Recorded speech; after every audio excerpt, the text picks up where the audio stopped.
Assalamualaikum warahmatullahi wabarakatuh. Halo, apa kabar Bapak Ibu pejuang NIP dimanapun kalian berada? Jumpa lagi bersama saya Bahtiar Mufi dalam channel 1000 Jalan. Baik Bapak Ibu, pada video kali ini admin akan memberikan informasi yaitu berkaitan dengan pemilihan formasi P3K Guru tahun 2022, terutama bagi pelamar umum ataupun prioritas 4. Nah, jadi untuk pelamar umum ini adalah guru honorer yang menunggu sisa formasi dari P1, P2, P3. Nah, jadi nantinya pelamar umum akan memilih formasi untuk pertama kalinya di tahun 2022. Nah, jadi untuk pelamar umum ini beda dengan pelamar prioritas 1, 2, dan 3 Bapak Ibu. Yang mana untuk pelamar umum ini nantinya Bapak Ibu melakukan tes CAT UNBK seperti tahun lalu. Jadi seperti itu, dan ini juga ada nilai ambang batas ataupun passing rate yang harus dipenuhi oleh masing-masing pelamar. Nah, ini dia Bapak Ibu berdasarkan jadwal yang sudah diumumkan oleh Kemendikbud berkaitan jadwal seleksi guru ASN P3K di tahun 2022 untuk pemilihan formasi dan juga pengumuman dan pemilihan formasi untuk pelamar umum ini dijadwalkan tanggal 14 sampai dengan 18 Desember 2022. Nah, jadi besok Bapak Ibu, besok ini adalah pengumuman dan pemilihan formasi untuk pelamar umum. Nah, jadi nantinya Bapak Ibu yang sudah mendaftar di sscsnbkn.go.id, Bapak Ibu langsung saja login, yang mana nantinya Bapak Ibu diminta untuk memilih formasi. Ini bagi pelamar yang ada kebutuhan formasinya di daerah tersebut. Jadi seperti itu. Kemudian selanjutnya pengumuman daftar peserta, waktu dan tempat seleksi. Nah, jadi nantinya Bapak Ibu setelah memilih formasi, Bapak Ibu akan diumumkan terkait waktunya kapan, tempat seleksinya di mana, dan lain sebagainya. Nah, jadi ini nantinya akan melakukan tes CAT UNBK. Jadi seperti itu. Kemudian ini adalah mekanisme seleksi tes bagi pelamar umum. Yang pertama, seleksi tes dilaksanakan apabila masih tersedia kuota formasi P3K Guru setelah verifikasi kesesuaian ataupun verifikasi. Kemudian poin yang nomor 2, seleksi tes dilakukan menggunakan CAT. Nah, jadi sama dengan tahun lalu Bapak Ibu, yaitu menggunakan tes CAT UNBK. Nah, ini dia Ibu, ini adalah tipe konten yang nantinya akan diujikan bagi pelamar umum. Nah, untuk kompetensi teknis ini sesuai mata pelajaran. Ini butir soal 80 sampai dengan 100, waktu 120 menit dan bobot 60%. Nah, jadi untuk kompetensi teknis ini bobotnya lebih banyak Bapak Ibu, 60%. Kemudian selanjutnya adalah manajerial dan sosiokultural. Nah, jadi untuk manajerial ini 30 butir soal, waktunya 25 menit. Sosiokultural 20 butir soal, waktunya 15 menit.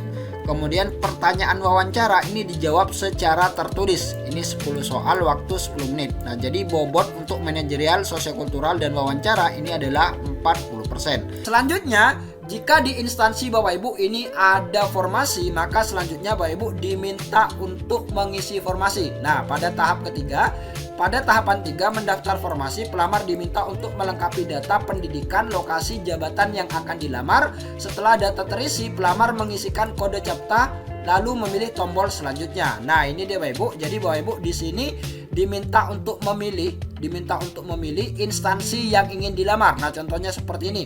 Pemerintah Kabupaten Lombok Timur misalkan. Jenis formasinya ini adalah pelamar umum. Kemudian pendidikannya Bapak Ibu tinggal masukkan saja.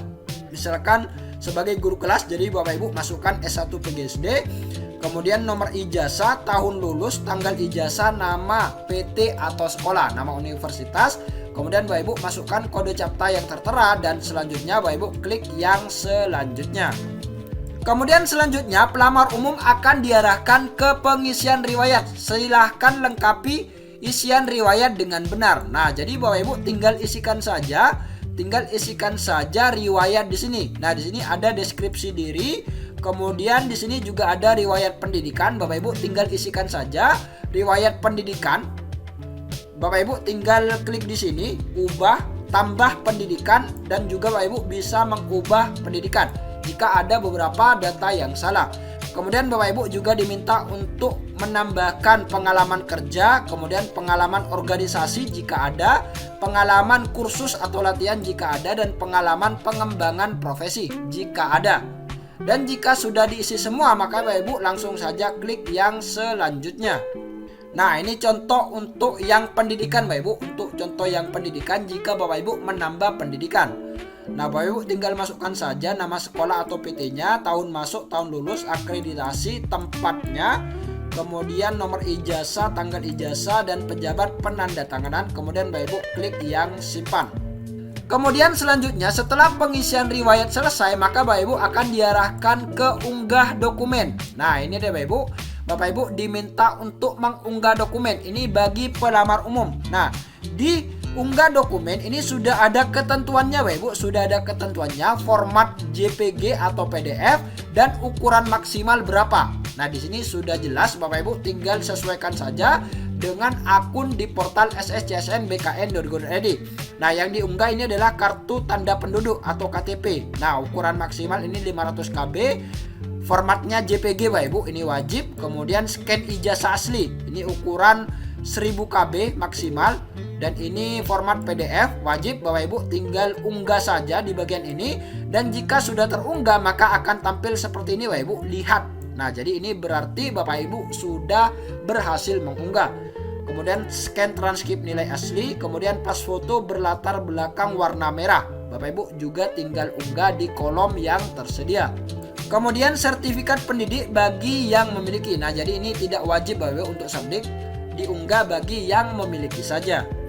Nah, selanjutnya Bapak Ibu akan diarahkan ke resum. Nah, ini resum pendaftaran Bapak Ibu. Silakan Bapak Ibu cek kembali data-data yang sudah diisikan mulai tadi, mulai dari nama, tinggi badan, NIK, agama, jabatan yang dilamar, dan lain sebagainya. Nah, jika sudah benar semua, maka Bapak Ibu tinggal centang saja kotak yang kecil ini. Nah, jadi Bapak Ibu tinggal centang saja, centang semua, kemudian Bapak Ibu pilih yang centang ini. Nah, untuk menyetujui, kemudian Bapak Ibu klik yang selanjutnya. Nah, kemudian Bapak Ibu akan diberikan pemberitahuan seperti ini. Saya menyatakan bahwa seluruh pernyataan data dan informasi beserta seluruh dokumen yang saya lampirkan dalam berkas pendaftaran seleksi calon aparatur sipil negara ini adalah benar. Nah, jadi jika sudah benar, Bapak Ibu klik saja yang akhiri proses pendaftaran. Nah, setelah itu Bapak Ibu juga mendapatkan peringatan. Nah, setelah pendaftaran diakhiri dan diproses, Anda tidak bisa mengubah data terkait pendaftaran seperti biodata, pemilihan instansi atau formasi. Pastikan kembali semua data terkait pendaftaran. Nah, jadi sebelum Bapak Ibu mengklik akhiri proses pendaftaran, pastikan datanya sudah benar, formasi yang dipilih sudah benar, dan data-data yang diunggah ini sudah benar. Jika sudah benar semua, Bapak Ibu klik saja yang iya. Nah, selanjutnya akan tampil seperti ini Bapak Ibu. Jadi jika tampil seperti ini, maka tampilan ini sudah selesai. Nah, jadi jika sudah seperti ini, maka Bapak Ibu tidak bisa lagi merubah data-data yang sudah diisikan. Baik itu memilih instansi kembali ataupun mengunggah ulang dokumen, maka Bapak Ibu sudah tidak bisa lagi. Nah, di sini Bapak Ibu bisa langsung saja cetak kartu pendaftaran SSCSN. Nah, ini dia Bapak Ibu, ini tampilan bagi honorer yang sudah mendaftar. Nah, ini dia kartu pendaftaran sistem seleksi calon ASN. Nah, jika sudah seperti ini, maka Bapak Ibu sudah selesai mendaftar dan tinggal menunggu pengumuman saja untuk jadwal pelaksanaan seleksi tes CAT UNBK. Baik Bapak Ibu, itulah sedikit informasi dari admin. Semoga video ini bermanfaat. Wassalamualaikum warahmatullahi wabarakatuh.